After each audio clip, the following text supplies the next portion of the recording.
5 second. Ready, start. माननीय सदस्यों, भारत में हिंदी के अलावा बहुत सारी भाषाएं प्रयोग में लाई जाती हैं। ये सभी भाषाएं हमारे लिए आदरणीय हैं। इन सब भाषाओं ने हिंदी के विकास में प्रत्यक्ष और अप्रत्यक्ष रूप से बहुत योगदान किया है। भारत के संविधान में काफ़ी सोच विचार के बाद हिंदी को राजभाषा के रूप में प्रतिष्ठित किया गया है। हिंदी भारतीय सभ्यता, संस्कृति और गौरव को सहज रूप में अभिव्यक्त करती आई है। यही साधु संतों के प्रवचन, जीवन दर्शन, आदर्श और मान्यताओं की सशक्त वाहिका रही है और है। राष्ट्रीय भावना के प्रचार प्रसार और जन जागरण का सशक्त माध्यम रही है हिंदी। इतिहास इस बात का साक्षी है कि गैर हिंदी भाषी नेताओं ने भी क्रांति और चेतना के लिए हिंदी का खुलकर प्रयोग किया है, चाहे वे बाल गंगाधर तिलक रहे हों या नेताजी सुभाष, महात्मा गांधी रहे हों या वल्लभ भाई पटेल। इन्होंने हिंदी के माध्यम से ही लोगों का मन जीतकर उनमें एक नए उत्साह का संचार किया। इस तरह हम देखते हैं कि अपने देश में जनमानस में पैठ करने के लिए हिंदी नितांत आवश्यक है।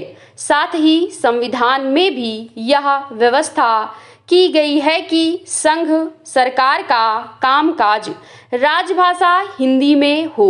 लेकिन दुख की बात है कि आज संवैधानिक व्यवस्था, सरकार और हिंदी की स्वैच्छिक संस्थाओं के प्रयास के बावजूद सरकारी कामकाज हिंदी में नहीं हो पा रहा है। यद्यपि पिछले कुछ वर्षों से सरकारी कामकाज में हिंदी के प्रयोग को बहुत बढ़ावा अवश्य मिला है, लेकिन बढ़ावे की गति बहुत धीमी है। सरकार ने सभी सरकारी कार्यालयों, उपक्रमों, संगठनों, निकायों में हिंदी के प्रयोग को बढ़ावा देने के लिए साधन स्वरूप हिंदी अधिकारी, अनुवादक, टंकक, Hindi typing machine, computer, Hindi प्रशिक्षक, प्रशिक्षण, सहायक सामग्री, प्रोत्साहन, पुरस्कार आदि की व्यापक व्यवस्था की है। लेकिन देखा जा रहा है कि इस सब के बावजूद हिंदी के प्रयोग की स्थिति बहुत संतोषजनक एवं उत्साहवर्धक नहीं है। आखिर इसके क्या कारण है? विश्लेषणात्मक दृष्टि से यदि देखा जाए तो संक्षेप में निम्नलिखित बातें सामने आती हैं। सामान्यतः यह देखा जाता है कि हिंदी के प्रयोग के लिए हम मानसिक रूप से तैयार नहीं होते। हम आपस में टेलीफोन पर बातें भले ही हिंदी में करें, अपने परिवार में निज जनों से बात भले ही हिंदी में करें, संबंधों मित्रों को पत्र भले ही हिंदी में लिखें, लेकिन दफ्तर में लिखेंगे अंग्रेजी में ही। खासकर उच्च अधिकारी तो हिंदी में लिखना अपनी प्रतिष्ठा के खिलाफ मानते हैं, भले ही वे अच्छी खासी हिंदी जानते हों। कहीं कहीं इसके अपवाद भी अवश्य हैं, लेकिन अधिकांश उच्च अधिकारी हिंदी को केवल छोटे कर्मचारियों की भाषा मानते हैं। यह बिल्कुल गलत धारणा है। भाषा तो विचाराभिव्यक्ति का साधन है, उसका संबंध व्यक्ति के स्तर से नहीं। अतः यह नितांत आवश्यक है कि हिंदी को सभी स्तरों पर मन से जोड़ा जाए। माननीय सदस्यों, कार्यालयों में विशेष प्रकार के फार्म, प्रपत्र, नियम, उपनियम, संहिताएं आदि प्रयोग में लाई जाती हैं। इस प्रकार के साहित्य की एक विशेष प्रकार की भाषा और शैली होती है। इनका अनुवाद कभी कभी भाषा को बोझिल कर देता है, यहाँ तक कि कई बार तो आम प्रयोक्ता के लिए उसे समझ पाना भी कठिन हो जाता है।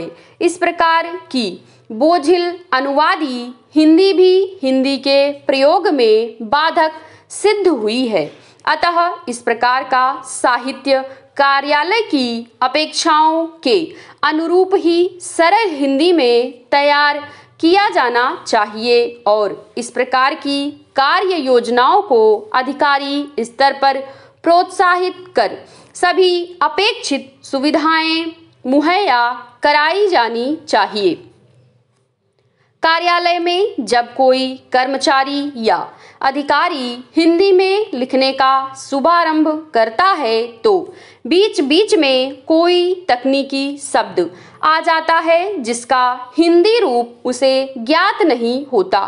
तब वह हिम्मत कर शब्दकोश का सहारा लेता है, लेकिन यह आवश्यक नहीं है कि शब्दकोश में वह हिंदी रूप में मिल जाए जो उस संदर्भ में अपेक्षित हो। बस इतनी सी कठिनाई आने पर वह हिंदी में लिखने का विचार बदलकर अपनी लेखनी को अंग्रेजी में ही क्रियाशील कर देता है। इसके लिए तकनीकी शब्दों को हिंदी में उनके अंग्रेजी रूप में लिखा जा सकता है, इसमें कोई आपत्ति नहीं है। साथ ही उस संगठन में उसके विभिन्न विभागों अनुभागों में आमतौर पर प्रयोग होने वाले तकनीकी शब्दों का संग्रह कर उनके समर्थक हिंदी रूप निर्धारित किए जाएं। इस प्रकार के शब्द संग्रह को विभागीय शब्दावली का प्रामाणिक रूप दिया जाए। मात्र कुछ एक शब्दों के हिंदी पर्यायों के ज्ञान न होने को हिंदी के प्रयोग में बाधा न माने। हिंदी बहुत समृद्ध भाषा है, इसमें दूसरी भाषा के शब्दों को पचाने का अच्छा सामर्थ्य है। अतः तकनीकी शब्दों को हिंदी में ज्यों का त्यों लिखे जाने में कोई आपत्ति नहीं। सरकारी कार्यालयों में फाइलों पर टिप्पणियां लिखी जाती हैं, यही वह असली क्षेत्र है जहां हिंदी में काम किया जाना अपेक्षित है। फाइलों पर टिप्पणियां कर्मचारी और अधिकारी दोनों ही स्तर पर लिखी जाती है। कर्मचारी स्तर पर कुछ बड़ी और अधिकारी स्तर पर छोटी टिप्पणियां लिखी जाती हैं। सामान्यतः 25 से 30 शब्दों की या उनसे मिलती जुलती ही टिप्पणियां लिखी जाती हैं। ये टिप्पणियां सामान्यतः अंग्रेजी में ही लिखी जाती हैं, क्योंकि इनके नमूने फाइल में अंग्रेजी में आसानी से मिल जाते हैं और उन्हें पीछे से देखकर लिखने में आसानी रहती है। इन सब टिप्पणियों के हिंदी रूप अब खूब मिलते हैं। एक बार यदि इन रूपों को अच्छी तरह समझ लिया जाए तो इस प्रकार की टिप्पणियां बड़ी आसानी से हिंदी में लिखी जा सकती हैं।